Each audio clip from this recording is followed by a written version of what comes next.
Greetings, Kerbonauts! This is Kerbal Space Program. I'm Bob Fitch, and this is Project Alexandria number 5, the history of spaceflight in real solar system.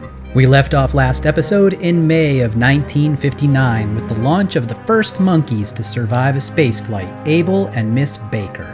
Luckily for them, we didn't need to try sending Charlie and Dana. I'm just joking. I don't really know if those would have been the real names of the next two test subjects. Well, anyway, after that flight, there have been a number of additional launches.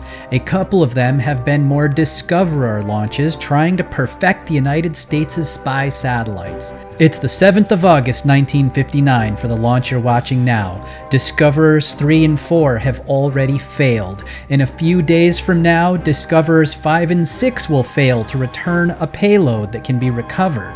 This series is going to focus on important events and world firsts, so I won't be showing those Discoverer failures. I'm usually only going to cover things that cross the 100-kilometer Kármán line that defines the edge of space. I'm going to do them in chronological order too, so anytime you're wondering when I'll get to something, just Google the launch date of what interests you and compare it to where I am now, and that'll tell you exactly when I'm going to launch something. Also, if you're wondering what parts I'm going to use for something that's coming up, I don't know yet. I don't know what I'm going to do. I don't know what I'm going to do until I'm doing it. I'm learning as much as you are as we go along, and I do a lot of research for all of this. I don't really have a master plan for the part usage. I do have a pretty cool spreadsheet that I've been developing that has all the launch times and when the things decay and what each mission did and whether it passed or failed. But it's really only filled out for about 2 years, and I keep adding on another year so that I have some general idea of what's coming up, but I don't really know what I'm going to use for parts when it comes down to it. Now, as for what you're watching here, we're watching Explorer 6, a satellite designed to study the upper atmosphere and near space. We're interested in trapped radiation, galactic cosmic rays, geomagnetism, radio propagation, and micrometeorite flux. We're also testing a scanning device to photograph the Earth's cloud cover. If this works, it'll be the first pictures taken from orbit. The last time we were taking pictures was on my V2 back in episode 1, but that was suborbital. We also have another first, some relatively large solar panels compared to what we've done before. There are 4 of them configured around the sides in a way that make them look like paddles, and so the satellite becomes affectionately known by the nickname of the paddle wheel satellite. As you can see, we're only a few more seconds away from orbit. We're going into a highly elliptical orbit.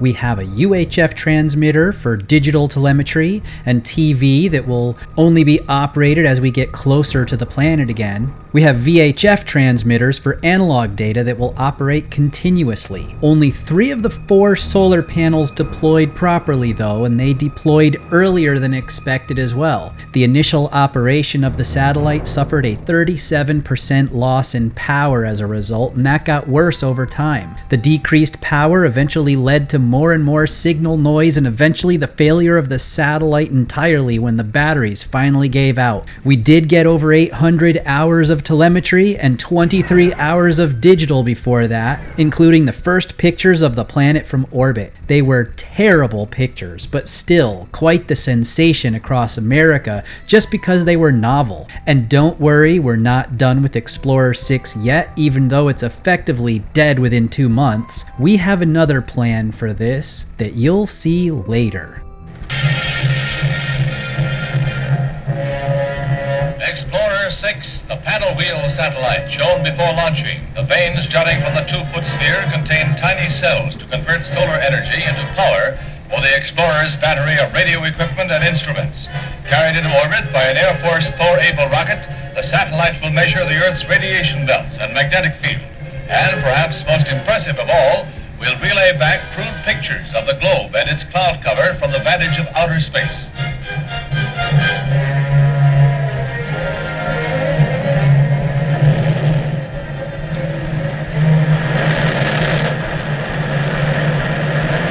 Launching is flawless. Man's 14th space messenger to date goes into an elliptical path 150 miles from Earth at its closest 26,000 miles out at its farthest point.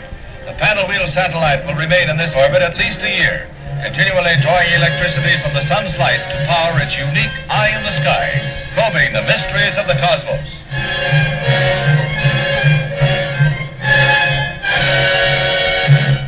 Next up, after a quick trip to the VAB, will be another Soviet launch. They are taking another shot at the moon. Luna 1 did not impact the surface. It passed by 6,000 kilometers away. This time, we believe we've accounted for the problems, and we think we might have a chance of hitting it. For my Discoverer 6, I took the textures that I already had on my Thor Able, modified this one from 130 up to 134, and then the upper tank right up here, I modified it from saying USAF to now saying United States. Other than that, it's all pretty much the same until we get into the fairing. Right here, you can see I still have the same upper stage, except for the payload, which I got from a website on the forums, the KSP forums, called US Probes Pack Old and New. A guy on there named Raider Nick maintains that list, and he's been doing the models for all of the stuff that I've launched so far that are US probes and some of the Soviet ones as well. He says his plan is to create every single thing that has ever been launched. In this particular instance, because Explorer 6 is a special case, one of the solar panels is not supposed to open up, but the default Pioneer that this is very similar to does open up. I went on that website and I said, "Hey Raider Nick, I don't suppose there's a way that you could give me a special version just for the show?" And I swear it was about 15 minutes later, he had provided me with this file that had the one solar panel broken, so to speak, so that I could simulate reality for Project Alexandria. The only thing I did was I scaled it up a little bit bigger because it's normally sized for regular KSP, so I had to make it appropriate for a real solar system. And I also attached a module to the bottom of this to make it a decoupler so that I wouldn't have to have my own special decoupler, and then I could sit it right on there and it would automatically decouple when I needed it to. The decoupler is built into this stage right up here. The icon shows as a ship icon, but technically that's a decoupler now. The other thing I did, of course, is change the vessel mass to 64 kilograms, which was the mass of that final payload. I also increased the battery power so that it would last a couple months, just like the real one did.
The Soviets have just launched Luna 2, internally codenamed Object E. Its mission, like Luna 1 before it, to impact on the moon's surface and be the first nation to touch non-terrestrial ground. Like Luna 1, it's an R7 outfitted with a second stage to give it the extra kick needed to achieve escape velocity speeds.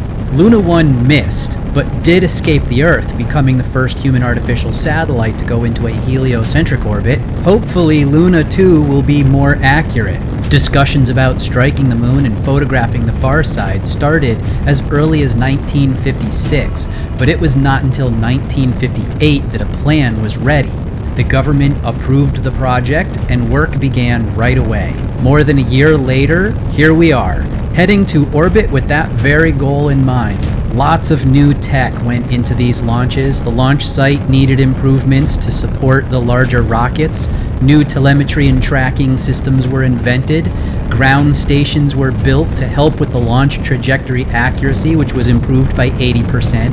Here's a nice little shot of the Vernier rockets with the sun about to rise over there. And to make tracking easier, like Luna 1 before it, Luna 2 will release a sodium cloud about 113 kilometers away from the Earth. To gain even more accuracy, the Block E's engines are designed to shut down a little early, and then the steering engines trim to the final desired velocity.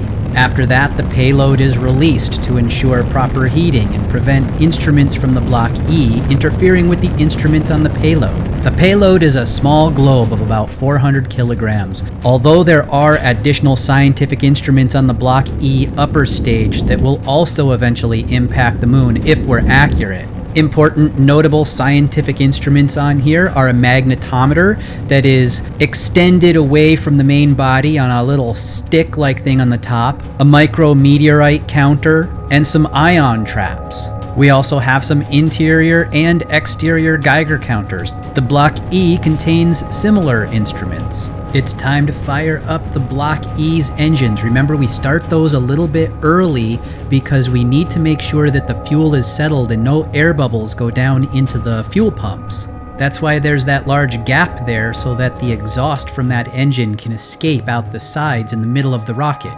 You may also note that I've worked on those engine effects a little bit to improve them since the last time when we were flying Luna 1.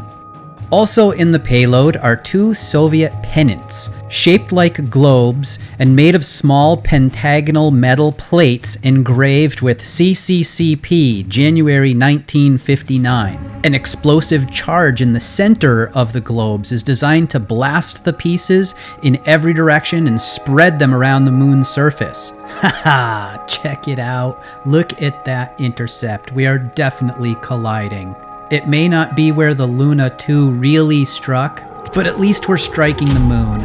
Everything has been sterilized to ensure no contamination of the moon's surface. However, at the velocity Luna 2 was traveling when it struck the moon 34 to 35 hours later, it's highly likely that everything was totally vaporized. There was a third sphere in the Block E that struck the moon 30 minutes after Luna 1.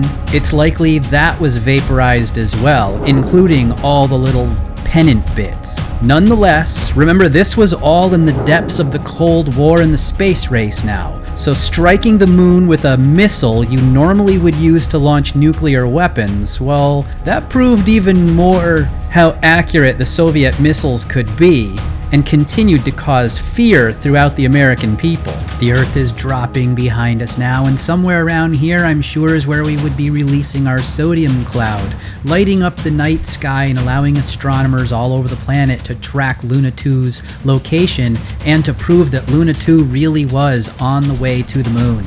You can see how as we enter the moon's SOI, it's curving our trajectory to pull us in and smash us into the surface.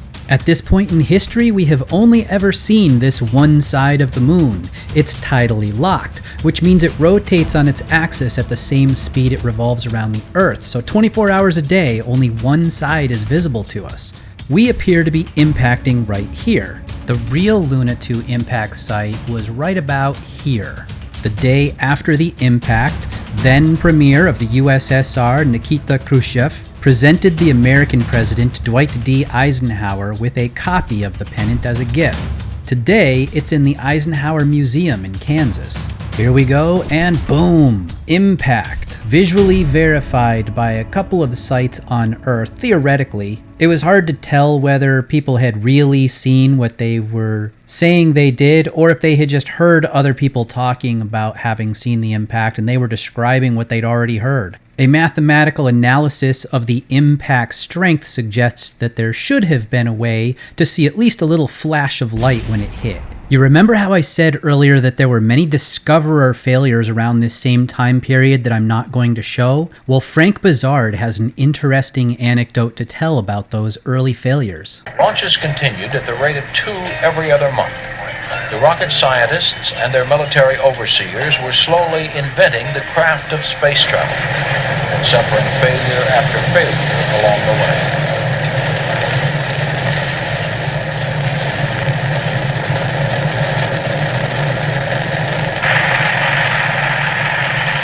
We were very primitive, and sometime later we blew up one. And the failure analysis said, well, the thing probably took off with a leak in the fuel tank, one of the fittings in the fuel tank, and it leaked out the hydrazine, and when the Gina ignited, the whole thing blew up. And so they said, we don't want to do that again. And so they said, you got to get a sniffer, a mechanical sniffer, to go up there and smell and see if there's any hydrazine. And there weren't any around in those days that could do it. And so we scratched our heads and so on. Lockheed scratched its heads and so on and so forth. And finally, there was a guy in Lockheed said, well, I've got a calibrated nose.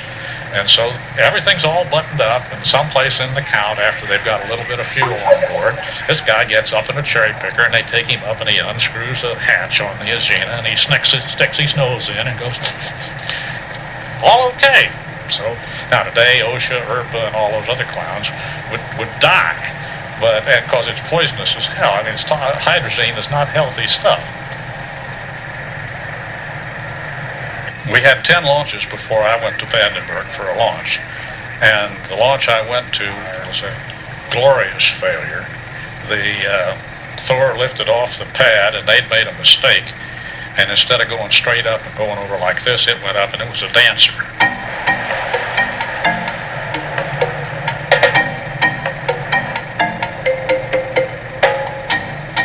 And they blew it up at about 20,000 feet.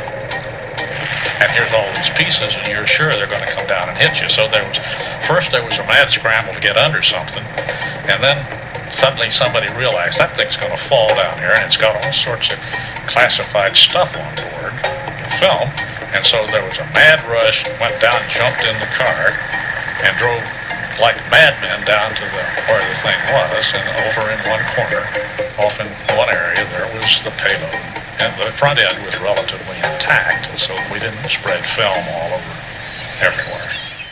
On the 16th of September 1959, 14 years after his death, the U.S. Congress authorized the issuance of a gold medal in honor of Professor Robert Goddard. He had come a long way from being ridiculed about his notions that we could visit the moon. Now he's hailed as the first scientist who not only realized the potential of spaceflight, but also contributed directly to practical applications of rocketry. He was one of those rare combinations of both scientist and engineer. 2 days later, from Cape Canaveral, Florida, Vanguard 3 is being launched. Here it is now, going up, up, up, up, up. The unique aspect of this flight is that maybe for the first time, we're really thinking about longer-term stays in orbit. Vanguard 3 is going to measure the Earth's magnetic field like so many other satellites so far, but also take a much closer look at the effects of micrometeorites, atmospheric drag in orbit, radiation like X-rays, and the effect of erosion from the bombardment of space dust and other particles. The micrometeorite detectors are pretty cool on this thing. They were basically little chambers with pressurized gas that would rupture if penetrated, and telemetry could be sent back detailing the effects on the craft if that happened. None of the chambers were ever ruptured though, even though 100 impacts per day on average were being recorded. 3 months later, the batteries wore out and we lost contact with the satellite, but it and 2 pieces that helped put it in orbit are all still up there even today. Once again, a special thank you to Raider Nick from the KSP forums for giving me this early copy of the Vanguard 3 so that I could launch it in this episode. As you can see, our 23-kilogram payload is now entering into its final orbit, which means we can decouple it and let it go about its business collecting all that wonderful, wonderful science. There won't be any VAB look at this because you're looking at the differences right now. The difference is the payload. The one piece, I swapped out my old one, put this new one in, and everything else pretty much stayed the same. There will also be no VAB look at the Luna 2 that we launched before this, because it was an exact replica of the Luna 1, which I did previously show. So after the last episode, I got quite a few questions about the Corona missions, and since I'm not going to cover any more of those, and yet they're technically being flown all through the next few years of this series, here's one last look at how it all started and where it all ended up. There's nothing that we cannot pick up. That's my motto. I've lived it from 40. Like many technological marvels, the mid-air recovery of the Corona capsule had very low-tech origins. The method grew out of mail pickups and drops used in World War II. Harry Conway, an Army Air Corps vet with CIA connections, was the most outspoken advocate of using planes for covert missions. In a series of demonstrations, Conway proved the technique by pulling crates from the sea and drone planes from land. To make his point that even delicate cargoes could withstand the stress, Conway himself volunteered to be snatched. The aircraft comes in with this pole protruding, and it has a bronze hook. And when he makes contact, and of course he goes straight up, climbs to altitude.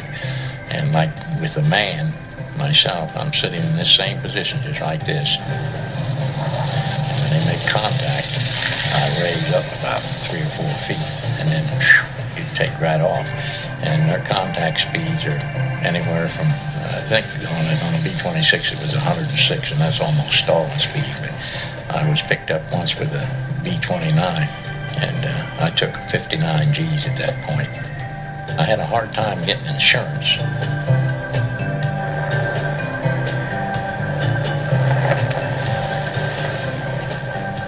Air recovery was first used for the secret balloon reconnaissance programs. After the camera payloads separated from their balloons, they floated down on parachutes. An air crew would throw out hooks to snag the parachute lines. Once snagged, the payload was then reeled into the back of the plane. The same technique was applied to plummeting Corona capsules.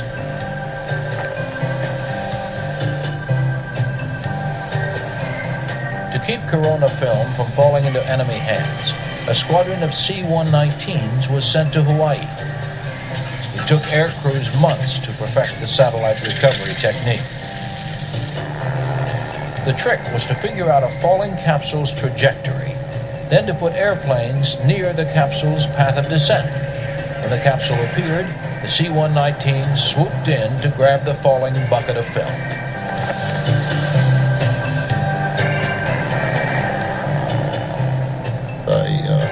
Room with this Captain Bruton. He was captain at the time. So I says, Jim, what are we going to be doing out here?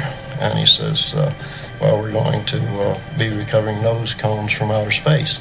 Oh, Lord, came all this way to have a roommate that's a real wiseacre, So that, my reaction was very similar to most people's reaction when they found out we were going to snag capsules or parachutes out of midair with aircrafts.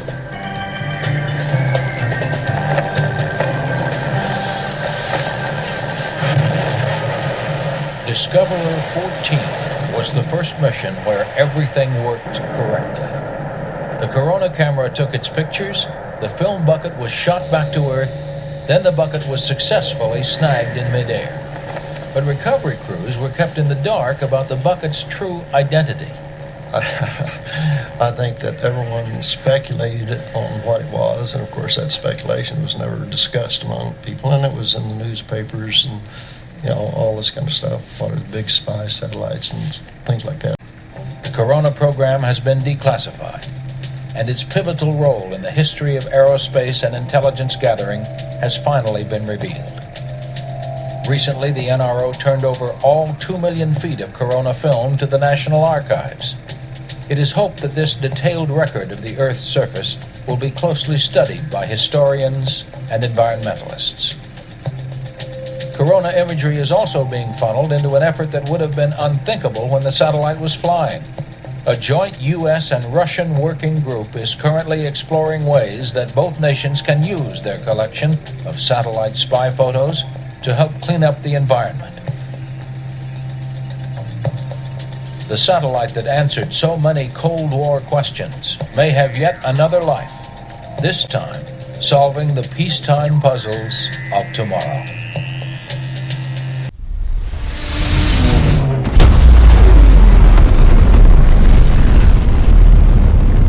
It's the 4th of October, 1959, and the Soviets are launching yet another moon mission, Luna 3. This time we're not trying to strike the surface, but instead go around to the far side where nothing has ever been before. We're sending a highly scientific, hermetically sealed, and lightly pressurized payload. The most important scientific instrument on this mission, a camera to take pictures of the far side. We're coming out of Baikonur again, heading north over our own pole, then swinging around the moon by going under its south pole, up and over and back from the north pole again. The maneuver will act like a gravity assist to change our trajectory and make it possible to recover the pictures by making sure our ground stations are in line of sight when the craft comes back and flies overhead again. I'm using the Vostok L launcher again, so of course here comes another Korolov's Cross as the boosters separate after doing their job. We're up to Satellite Catalog Object number 21 already. The Satellite Catalog is a registry of everything that has gone into orbit at any time. Object number 1 was the launching vehicle for Sputnik, and number 2 was the Sputnik 1 satellite itself. And now, not that long after those were launched, here we are, number 21. I've done the 2-minute burn on the boosters, and I'm patiently awaiting the 5-minute second stage. It's time once again to activate that Block E that's going to finish this orbit. We do it a few seconds early, and then decouple, and then I increased my thrust with the little slider here back up to 100%. In the distance to the right, I'm getting a little glimpse of some aurora borealis flashing. And in front of us, it looks like we're heading into the sunrise. So in my last episode of Alexandria, I landed an airplane and showed for the fun of it some early learning attempts that were not usually the kind you walk away from. Well, I took some criticism of my plane skills, even though after a little practice I was at least finally coming down 100% intact, albeit a little roughly. I admit I don't fly planes in KSP much, and when I do, it's with a keyboard and not a joystick, which is what I'm used to from when I was doing flight simulators as a kid. But no amount of plane flying difficulties compare with what I'm about to do. Remember, on this rocket, these engines have 2 speeds, full speed and shut down. Also, they can't be restarted once they're shut down. Also, there's a fairly significant inclination change required to reach the moon, even from the ecliptic, much less from here at the Baikonur launch site. So we're flying north over the top of the planet to intercept the moon without doing any kind of parking orbit. This is called a direct ascent trajectory, so I'm essentially throwing a Hail Mary pass 95 yards downfield. When we do intercept, we need to come in from under the moon so that its gravity slings us back up and over the other side, back toward Earth, so that the pictures we're going to take can be transmitted back from closer to the Earth where we can get a better signal reception. I have no tools or mods that can do this. I'm doing it by eye, by feel, from rocket flying experience, and it's really hard. I did 1 simulated flight to get the sense of the path I would need to take. I flew for about 10 minutes and then I reloaded and started for real, and that's this launch right here. We'll see soon enough if this is going to be 10 to 20 minutes of wasted time or not. That's how long it takes for 1 attempt in real solar system. The launch takes 10 to 15 minutes just to get started, and there's no real notion of whether we're going in the right direction until the last 5 minutes, when the Oberth effect really kicks in and the apogee starts zipping away from the Earth at a really high speed. We've already decoupled, so it's too late now for the most part to make any changes if we didn't get it right, but it's looking pretty good. We're coming in under the South Pole. We should be able to take some pictures, sling around, and send them back once we return to Earth. Initial radio contact showed that the signal from the satellite was only about half as strong as they were expecting it to be, and the interior temperature was rising. So the spin axis was reoriented and some of the internal equipment was shut down, which resulted in a 10-degree drop in the internal temperature. And of course that's in Celsius. Since the launcher's the same for Luna 1 and Luna 2 as it is here for Luna 3, I was going to just show this satellite here rather than down in the VAB because this is all one piece. I got it out of that Soviet probes mod. Down right here you can see we have our camera. That's obviously what's going to take our pictures. Around the outside we have 4 antenna, quadrupole antenna. Down at the bottom we have ribbon antenna. For telemetry and calculating trajectories, they had this gigantic computer, which I'm sure today my laptop has more computing power than that thing had. Along the outside right here, we have a mass spectrometer, and over there, there's a motor that controls thermal shutters. These little slots open up in order to help maintain the internal temperatures. We have some micrometeorite detectors up here. Also, these little knobs right there and right over there are solar sensors to help it know which way it's going. And these things here and here are ion traps. We have a couple ion traps on the top and the bottom. By the way, if anybody has any idea how to fix that sparkle that happens once I get farther away from the planet, something to do with the clouds, I think, is making it sparkle. Anyway, there's a couple more solar sensors down here, so we got a couple on both sides. It has tiny little nitrogen microjets that help keep it oriented in all three axes.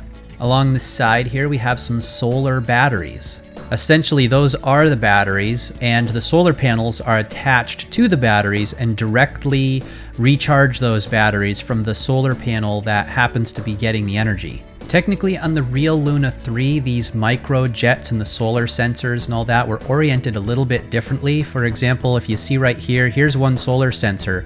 If this were the real one, the microjets would be one right here, one right here, and one right here on around the sensor, and they would point in different directions. My guess is that in KSP, things can be a little bit more unstable if you don't have all of your RCS sort of lined up with itself. I've seen that before, so that's probably why it was built this way. At 60 to 70,000 kilometers from the moon, which is roughly around the SOI of the moon, the orientation system was turned on and its rotation was stopped. The lower end was oriented toward the sun, which was shining on the far side of the moon. Luna 3 passed within 6,200 kilometers of the moon near the South Pole at its closest approach on the 6th of October 1959, and then it continued around to the far side. The next day, the photocells on the upper end of the spacecraft detected the sunlit far side of the moon, and the photography sequence started. The first image was taken 63,500 kilometers from the surface, and 40 minutes later and 29 photos later, the last picture was taken from 66,700 kilometers away. 70% of the never-before-seen far side had been imaged. The pictures were poor by today's standards, but then, this was the first time anyone had ever seen this.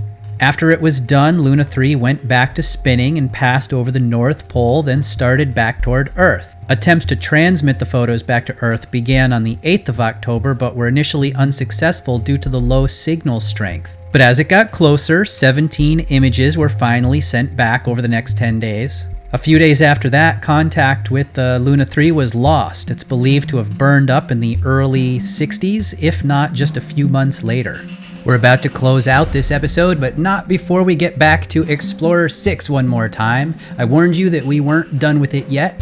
First, however, we're finishing our loop around the moon and heading back to Earth. Soon we'll be close enough to send back the photos we've just taken. But before Luna 3 has made it back, before it can send any of its photos, the US is testing anti-satellite missile technology. It's a Thiokol Altair missile called Bold Orion. We just need to make sure we're launching at the right time. Here's the current path of Orbiter 6, right here, going along like this, and it's passing over Florida. So I'm going to launch from right here in Florida, send up my little airplane with a missile on it.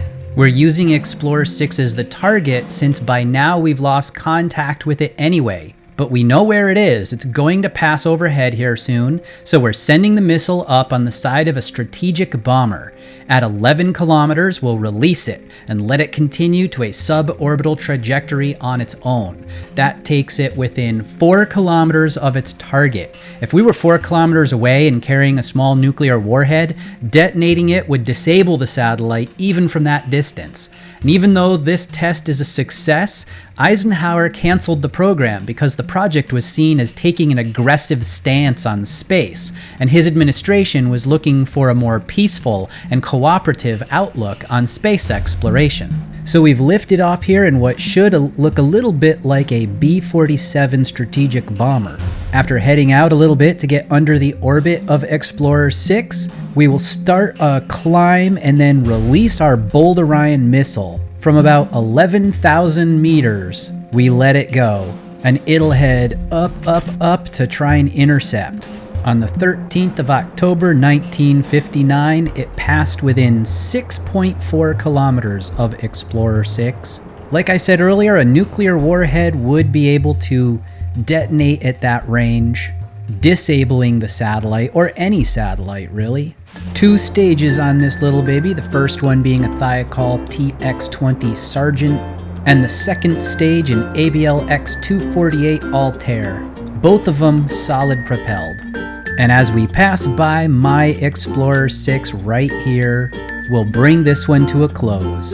Until next time, I will see you later, Kerbinauts.